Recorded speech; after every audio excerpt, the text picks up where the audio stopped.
Hello dear students, I'm Dr. Moin. In this video we are going to see some MCQs on UV visible spectroscopy, and actually these are 25 in number, and this is part 2. In part 1 we have already gone through 25 multiple choice questions. So if you didn't see that video, I am putting the link of that video in the I button, which is present in the top right corner, so you can also watch that video. Before starting the video, if you didn't subscribe my channel yet, then subscribe it right now, and also press the bell icon so you may get in touch with my upcoming videos.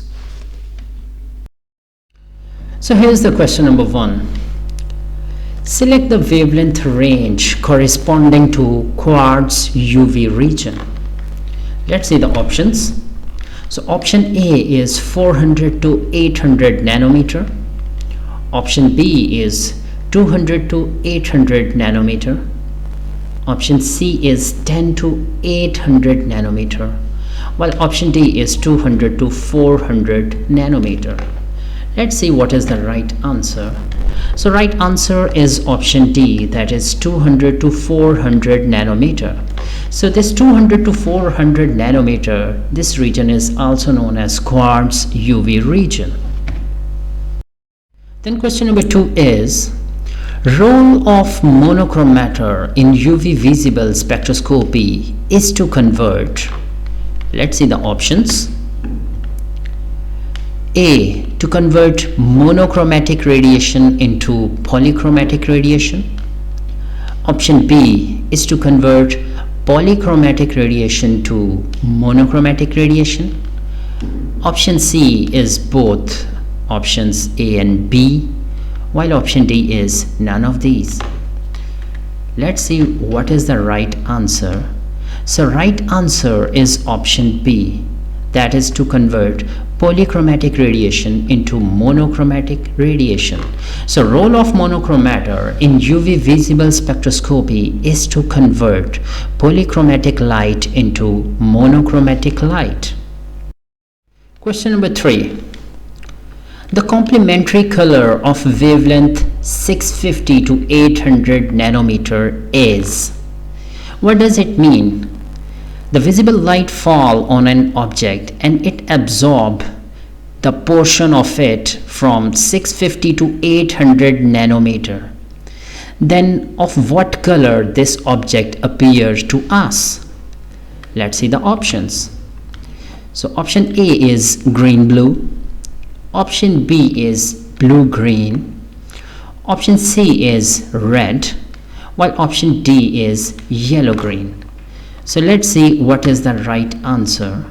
So right answer is option B, that is blue green. So that substance will appear to us as blue green. Question number 4. The probability of an electronic transition is within. Let's see the options. A is 0 to 2. B is from 0 to 3. Option C is from 0 to 4, while option D is from 0 to 1.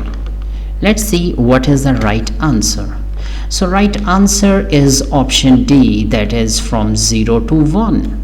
Means the probability of an electronic transition is within 0 to 1. That is, the probability may be minimum, that is 0, while maximum mean 1. So the range is 0 to 1. Question number 5. Allowed transition is associated with the absorption with molar absorptivity value greater than. Let's see the options. A is 10 raised power 3. B is 10 raised power 4. C is 10 raised power 2. While D is none of these. So let's see what is the right answer. So right answer is option B, that is 10 raised power 4. Mean the transition whose molar absorptivity value is greater than 10 raised power 4 are considered as allowed transitions.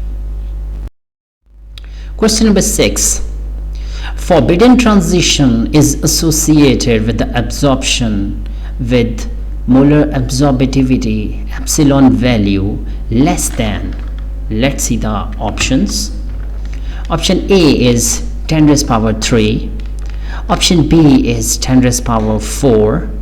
Option C is 10 raised power 2, while option D is none of these. So let's see what is the right answer. So right answer is the option A, that is 10 raised power 3. Means any transition with a molar absorptivity value, that is epsilon value, if the value is less than 10 raised 3, then this transition is called forbidden transition. Question number 7. Monochromator consists of, let's see the options. A is diffraction grating, B is an entrance slit, C is exit slit, while D is all of above. Let's see the right answer.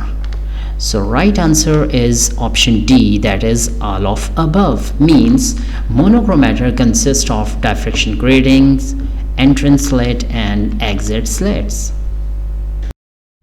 Then question number 8. Which of the following comparison is correct for solvent shift on the N to pi star transition of acetone? Before looking into the options, let me tell you first that what is the effect of solvent on N to pi star transitions.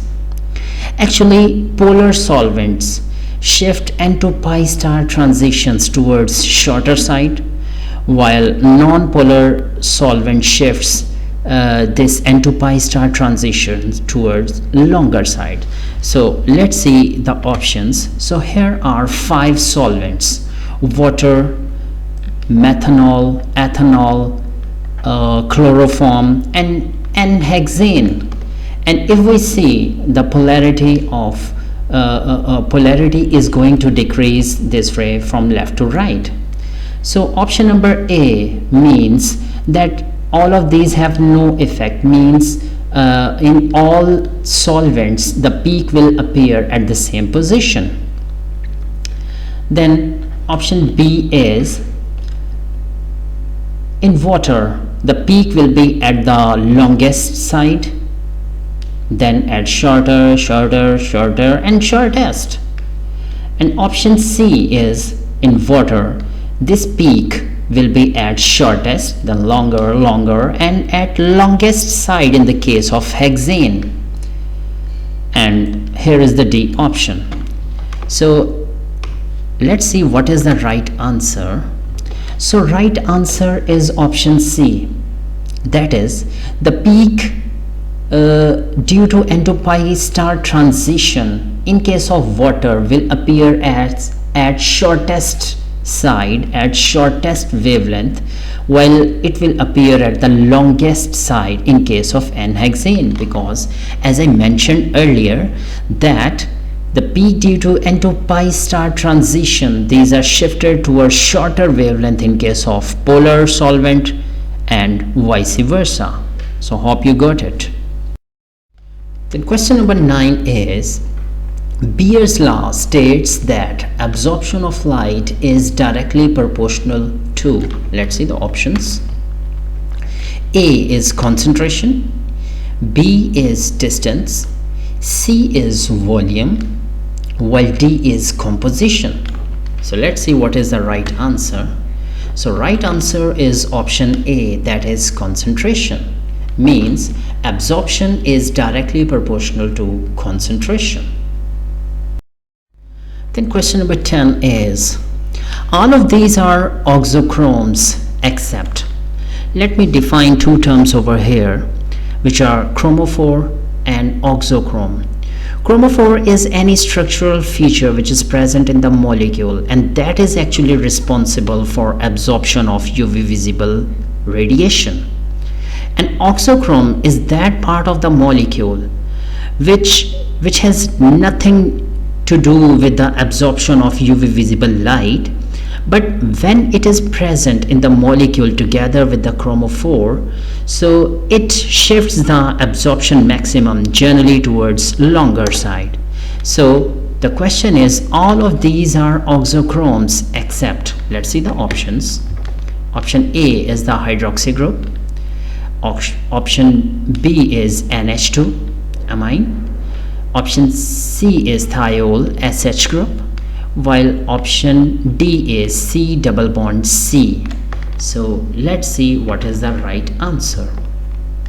So right answer is option C, that is C double bond C. Actually this is chromophore, means rest of three are oxichromes. Number 11. Which of the following is a forbidden transition? Let's see the options. Option A is pi to pi star transition. Option B is N to pi star transition. Option C is both of these, while option D is none of these. So let's see what is the right answer. So right answer is option B, that is N to pi star transition. So N to pi star transitions fall in forbidden transition. Then number 12, which of the following is an allowed transition? Let's see the options. Option A is pi to pi star transition. Option B is N to pi star transition. Option C is both of these, while option D is none of these. So let's see what is the right answer.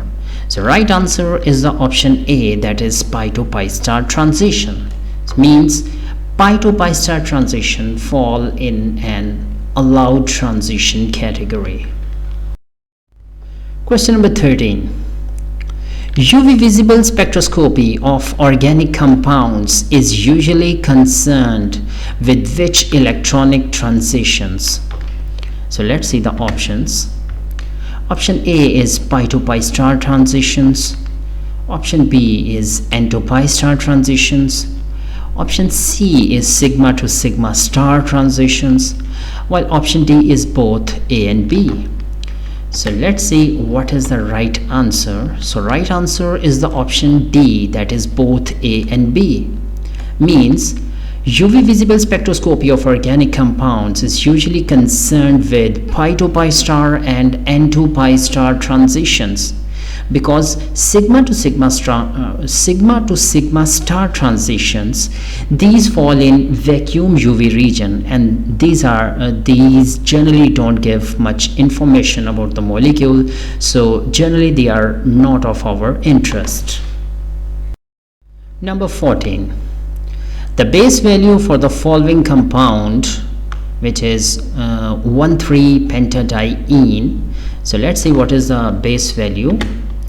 So A is 246 nanometer, B is 250 nanometer, C is 230 nanometer, while D is 217 nanometer. So let's see what is the right answer. So right answer is option D, that is base value for this compound is 217 nanometer. Number 15. The possible transitions for water molecule in UV visible region are, let's see the options. A is sigma to sigma star transitions, B is N to pi star and pi to pi star transitions, option C is sigma to sigma star and N to pi star transitions, while option D is N to sigma star transitions. So let's see what is the right answer. So right answer is option D, and that is N to sigma star transition. So the transition which are observed in water are N to sigma star transition. Why there is no pi to pi star transition? Because there is no double bond, because all the bonds in water are single and there are non-bonding electrons, so the observable transition in water are N to sigma star transitions. Question number 6. Forbidden transition is associated with the absorption with molar absorptivity epsilon value less than. Let's see the options. Option A is 10 raised power 3. Option B is 10 raised power 4. Option C is 10 raised power 2, while option D is none of these. So let's see what is the right answer. So right answer is the option A, that is 10 raised power 3. Means any transition with a molar absorptivity value, that is epsilon value, if the value is less than 10 raised 3, then this transition is called forbidden transition.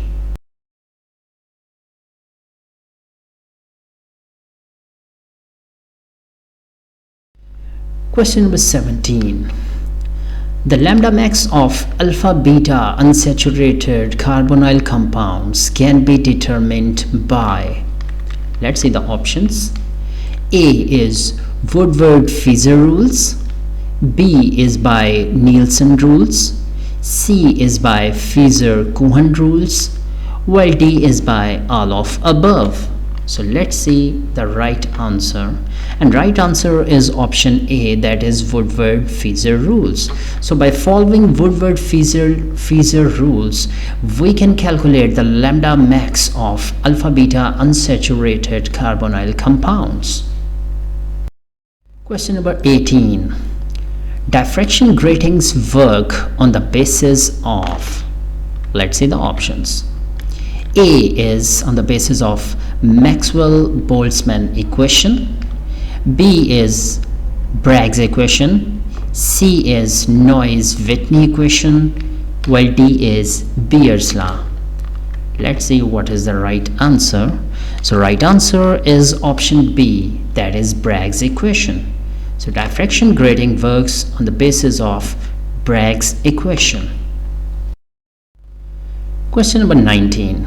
Molar extinction coefficient has units of, and here is the hint to calculate the units of molar extinction coefficient epsilon. We know that absorbance is equal to epsilon into Cl, but absorbance has no unit, so molar extinction coefficient epsilon, that is equal to absorbance over Cl. So it means the unit of epsilon will be inverse of unit of concentration and length of the sample. So let's see, here are the four options. So inverse of unit of concentration into length, so right answer is option A, that is liter into per mole per centimeter. So this is the unit of molar extinction coefficient. Number 20. All of the following are useful as a source of radiation for UV visible, except, let's see the options. A is Glauber source. B is xenon discharge lamp. C is deuterium discharge lamp, while D is tungsten filament lamp. Let's see what is the right answer. So right answer is Glauber source. Actually Glauber source don't produce UV visible light. It is the source of IR radiation, while rest of the sources, they produce UV visible light. Number 21. Which device is used to isolate the radiation of the desired wavelength from wavelength of the continuous spectra? Let's see the options. So option A is monochromator. B is radiation source. C is recorder, while D is none of these. So let's see what is the right answer. So right answer is option A, that is monochromator. So by the use of monochromator, we can screen the radiation of desired wavelength. Question number 7. Monochromator consists of, let's see the options. A is diffraction grating. B is an entrance slit. C is exit slit, while D is all of above. Let's see the right answer. So right answer is option D, that is all of above. Means monochromator consists of diffraction gratings, entrance slit and exit slits.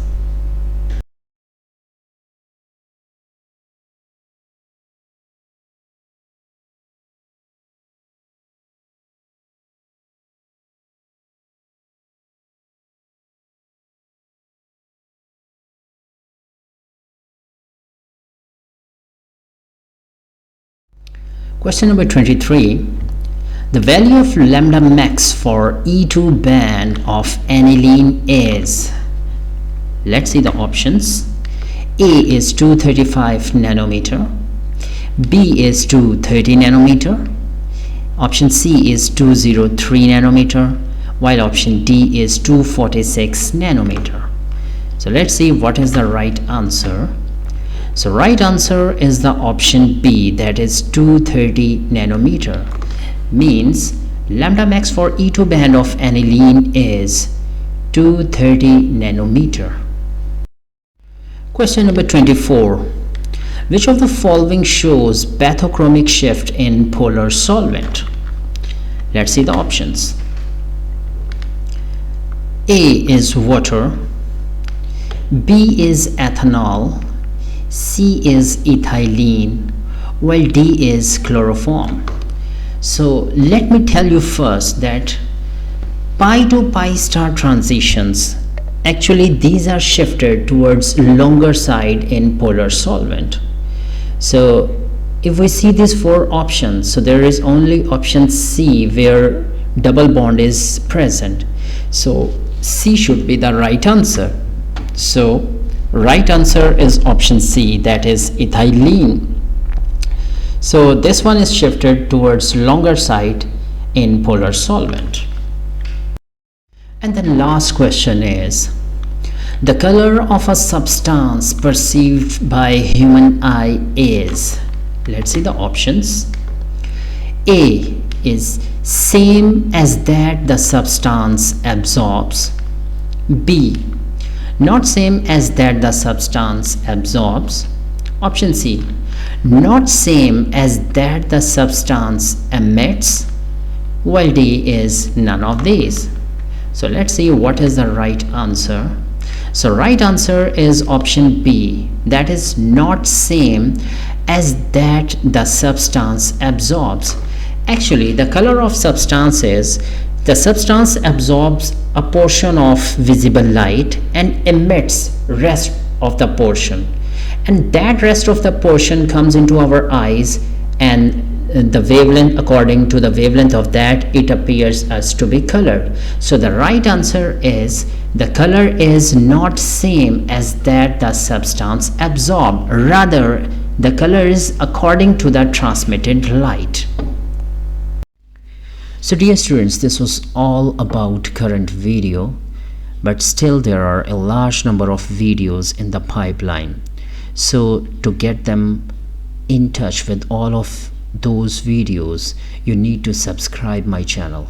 So thanks for watching. Thank you very much.